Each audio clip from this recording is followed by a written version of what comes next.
가진 소망의 끝은 죽음에 있지 않고 그가 보이신 소망은 우리의 삶을 넘어서네. 한 나무에 달리셨던 그의 희생과 부활은 우리가 겪는 이곳에서의 절망을 허무네. 주가 사셨듯이 우리도 살아가리. 삶의 끝을 넘어 그와 함께 영원히 주가 이루시니 우리도 이뤄가리. 우리 삶을 넘어 주와 함께 영원히.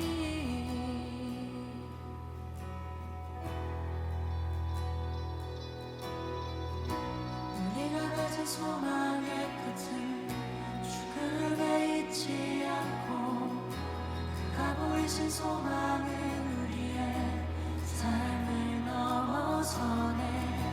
한 나무에 달리셨던 그의 희생과 부활을 우리가 겪는 이곳에서의 절망을 허무네. 주가 사셨듯이 우리도 살아가리. 삶의 끝을 넘어 그와 함께 영원히 주가 이루시니 우리도 이뤄가리. 우리 삶을 넘어 주와 함께 영원히.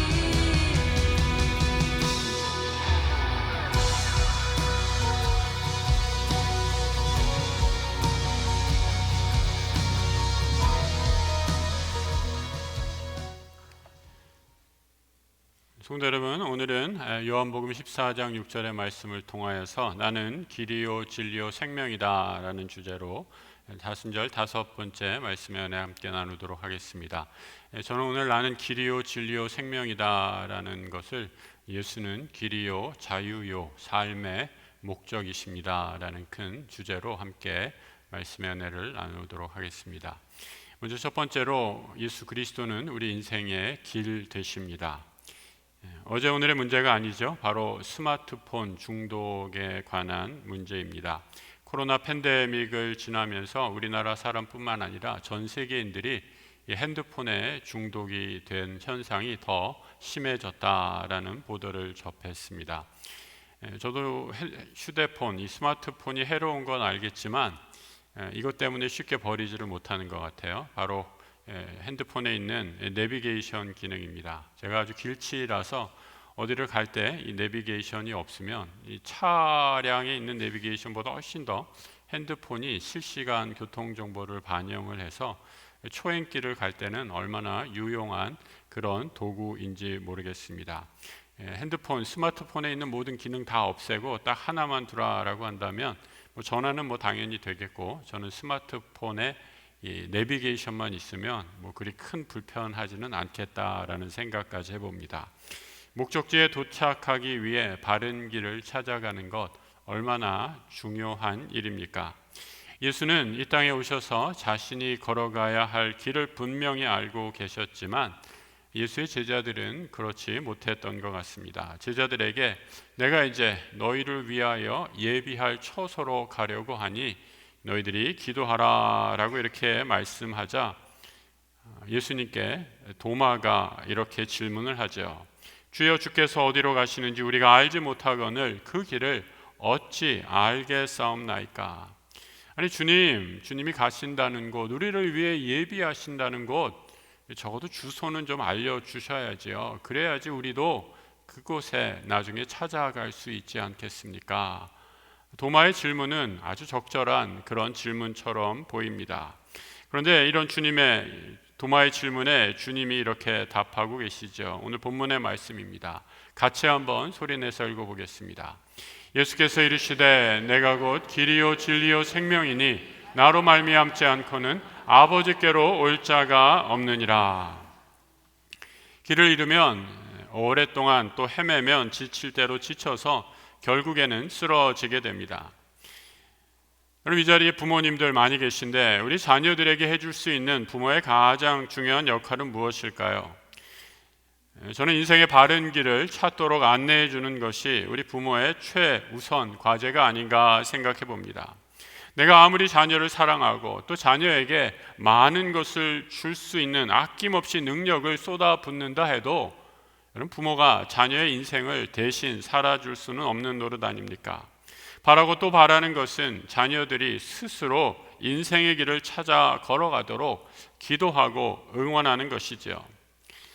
이 부모님들은 이미 나그네와 같은 인생길을 경험하신 분들입니다. 우리들 대부분은 이제 인생의 종착점이 점점 더 가까워지고 있는데, 먼저 인생의 광야 길을 걸은 선배로서 우리의 다음 세대들, 우리의 자녀에게 여러분은 어떤 조언을 해줄 수 있습니까?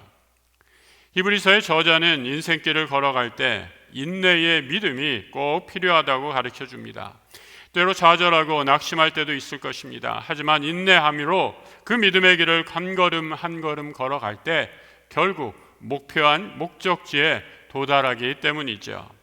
이러므로 우리에게 구름같이 허다한 증인들이 있으니 모든 무거운 것과 얽매이기 쉬운 죄를 벗어버리고 인내로서 우리의 앞에 당한 경주를 하며 믿음의 주여 또 온전하게 하시는 이인 예수를 바라보자.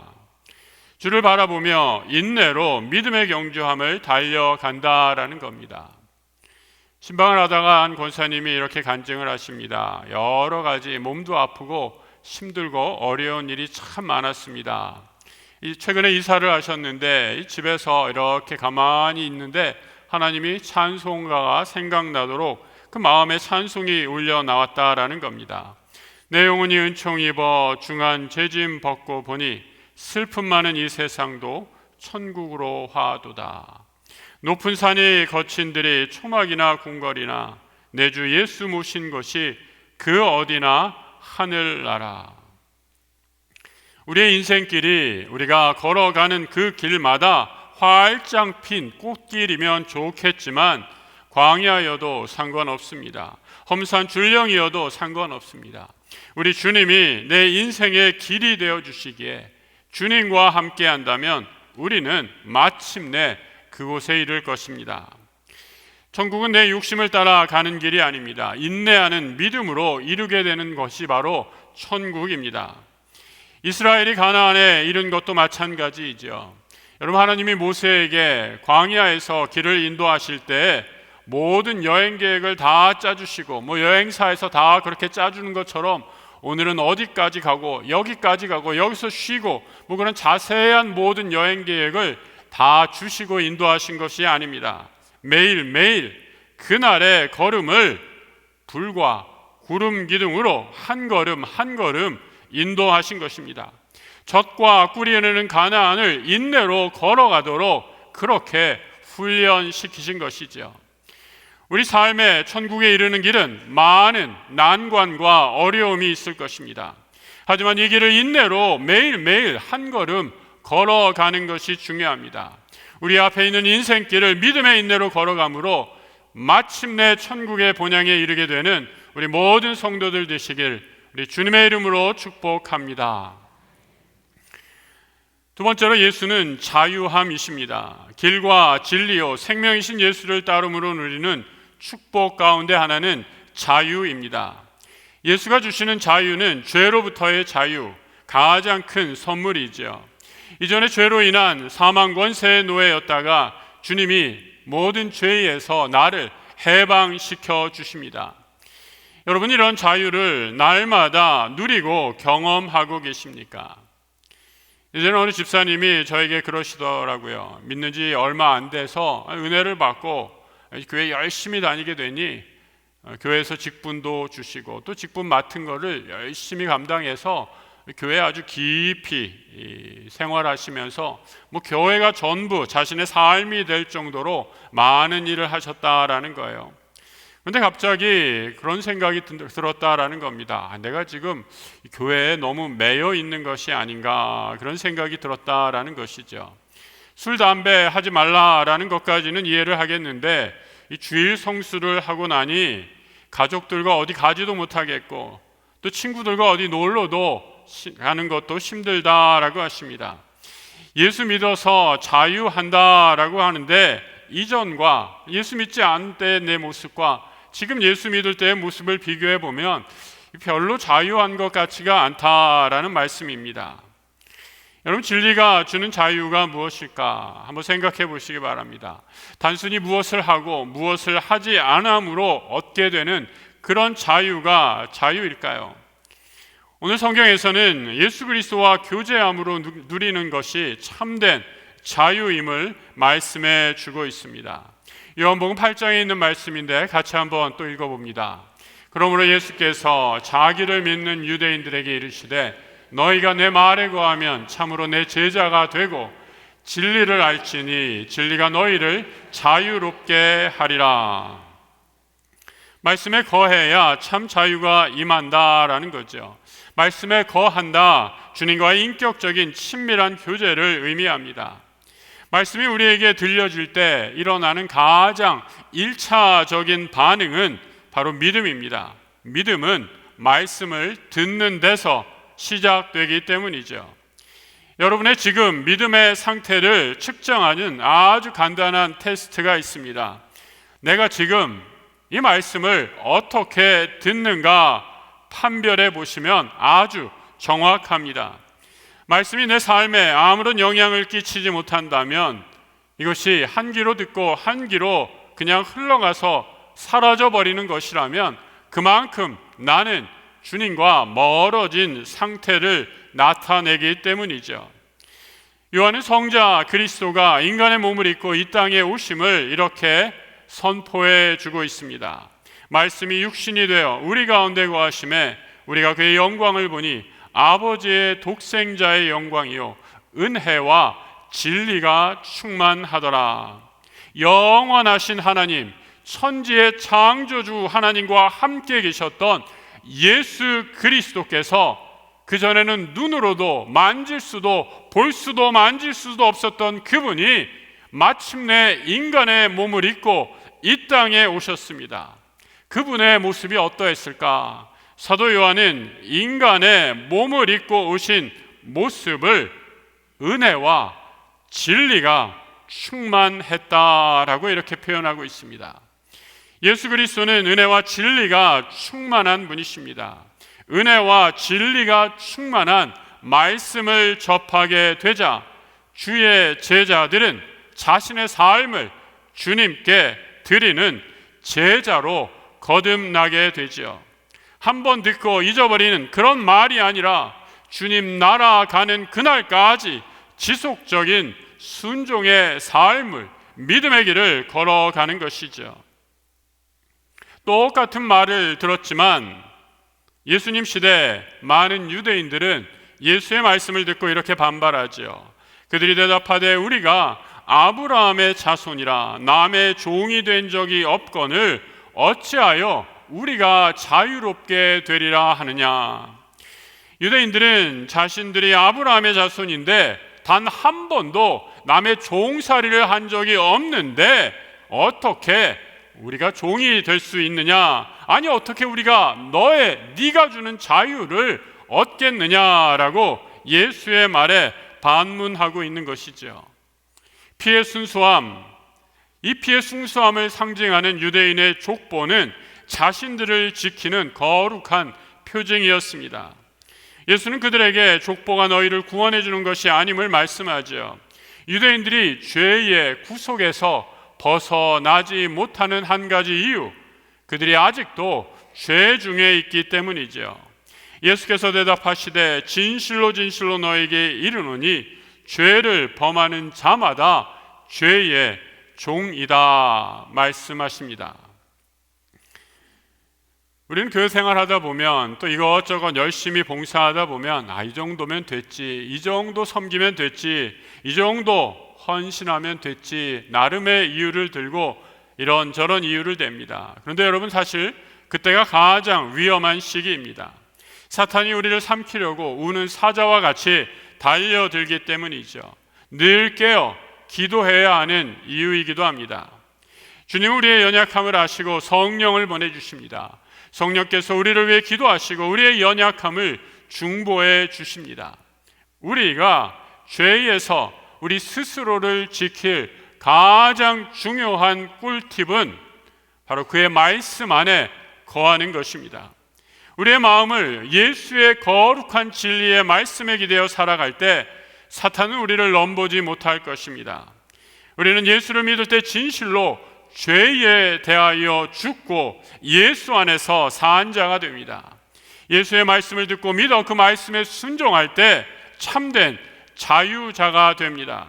진리의 말씀이 능력이 되어 우리를 모든 죄에서 해방시켜 주시는 우리 주님과 깊은 사귐을 누리시는 참 자유자 되시길 우리 주님의 이름으로 축복합니다. 주님이 길이요 진리요 생명이다라는 마지막 세 번째 의미, 예수 그리스도가 우리의 삶의 목적임을 말씀하십니다. 자신들의 힘으로 예수를 처형할 권세와 힘이 없었던 예수의 적대자들은 예수를 빌라도라는 로마 총독의 법정에 세웁니다. 예수를 처형하기 위함이었습니다. 당시 빌라도는 로마 제국이 세운 총독으로 예수라는 인물에, 이 자칭 유대인의 왕으로 고소를 당한 예수라는 인물에 아주 많은 흥미를 갖고 있었던 것 같습니다. 빌라도가 예수를 법정에 세워놓고 이것저것 신문을 하게 되죠. 결국 빌라도는 예수가 고소된 이유가 유대인들이 자신들의 법에 의한 것으로 예수가 이 법정에 섰다는 것을 알고 나는 이 예수에게서 아무런 죄를 찾지 못하겠구나라고 말합니다.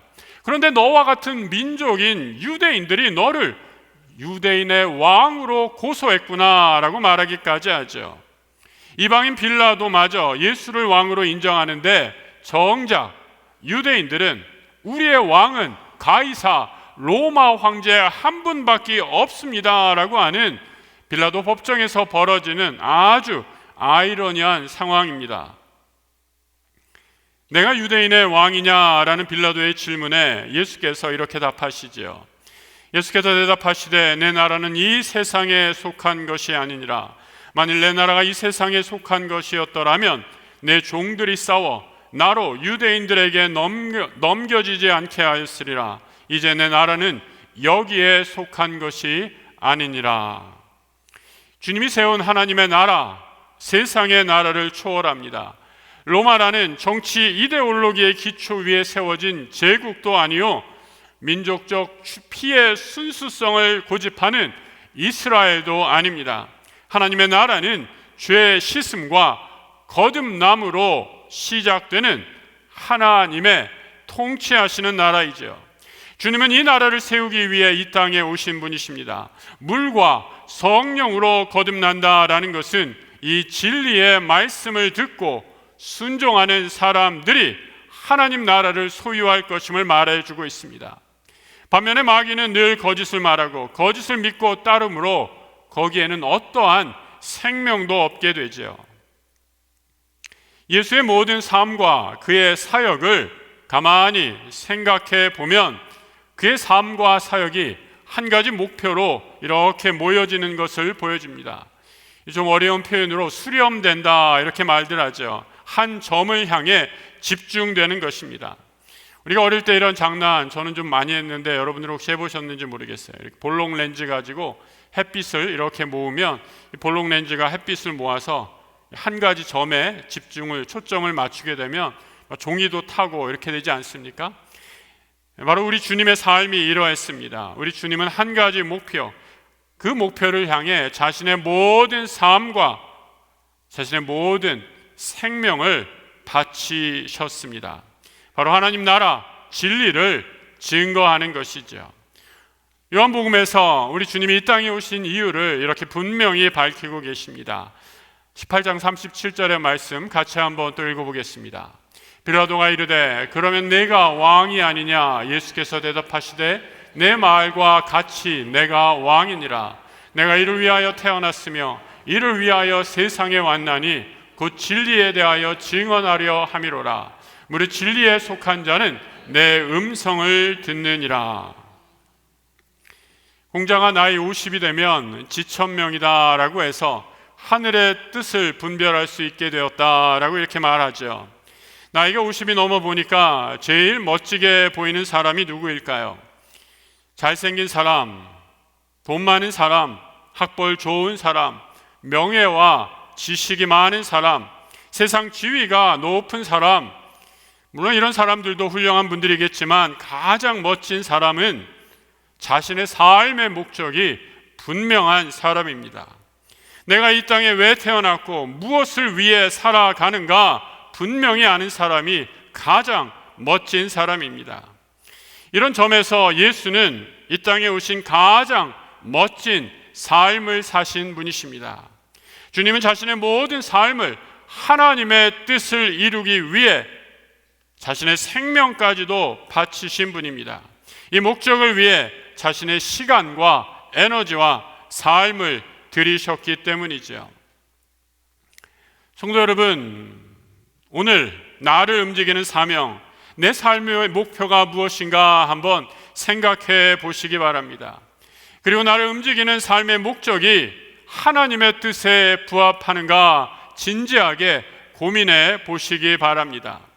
우리 주님이 길과 진리요 생명이시라면 그분을 위해 사는 것만큼 값지고 보람찬 일이 없기 때문입니다. 경남의 기독교 미션 스쿨 학교인 거창고등학교라는 학교가 있습니다. 여기서 고3 학생들 이제 졸업을 하고 직업을 택할 때에 너희들은 이런 기준으로 직업을 선택해라 라고 하면서 이 졸업생들에게 주는 직업 선택의 10계명이 이렇다라고 합니다. 한번 잘 들어보시기 바랍니다. 첫 번째, 월급이 적은 쪽을 택해라. 두 번째, 내가 원하는 것이 아니라 나를 필요로 하는 곳을 택하라. 세 번째, 승진의 기회가 거의 없는 곳을 택하라. 네 번째, 모든 조건이 갖춰진 곳을 피하고 처음부터 시작해야 하는 황무지를 택하라. 다섯 번째, 앞다투어 모여드는 곳에는 절대 가지 말라. 아무도 가지 않는 곳으로 가라. 여섯 번째, 장래성이 전혀 없다고 생각되는 곳으로 가라. 일곱 번째, 사회적 존경을 바라볼 수 없는 곳으로 가라. 여덟 번째, 한가운데가 아니라 가장자리로 가라. 아홉 번째, 부모나 아내나 약혼자가 결사 반대하는 곳이라면 틀림없다. 의심치 말고 가라. 열 번째, 왕관이 아니라 단두대가 기다리는 곳으로 가라. 높은 곳, 화려한 곳, 영광의 자리만을 추구하는 요즘 세태와는 정반대의 가르침이죠. 여러분, 이렇게 할 수 있는 힘은 어디에서 올까요? 바로 믿음의 사람들, 하나님의 백성들은 하나님이 주신 사명이 있기 때문이죠. 세상의 풍요와 영광이 나를 움직이는 동력이 아니라 하나님 말씀에 순종하는 삶, 그리고 이것이 사명이라면 거친 광야도 고난의 자리마저도 감사와 기쁨으로 걸어가는 것입니다. 저는 우리 성도들이 이런 멋진 삶을 사는 그리스도인이 되기를 기도합니다. 또 우리의 자녀들이 이런 삶의 분명한 목표를 가지고 살아가기를 기도합니다. 그리하여 우리 모두가 이 어두운 세상에 예수의 진리와 생명과 능력으로 이 어두운 세상을 밝히는 하나님 나라의 백성들 되시길 우리 주님의 이름으로 축복합니다. 함께 기도하겠습니다. 길이요 진리요 생명이신 주님, 우리 주님께서 매일매일 인도해 주시는 그 생명의 길로 걸어가게 하옵소서. 인생이라는 길고도 답이 없는 광야와 같은 길을 걷다가 길 잃어버리는 일 없게 하여 주시고 참된 생명의 길이신 주님 손 붙잡고 걸어가게 하여 주옵소서. 우리의 삶의 목적이 주님을 위해 드려짐으로 가장 값지고 복된 삶을 사는 하나님 나라의 자녀들 되게 하여 주옵소서. 길이요 진리요 생명이신 우리 주 예수 그리스도의 이름으로 기도드립니다. 아멘.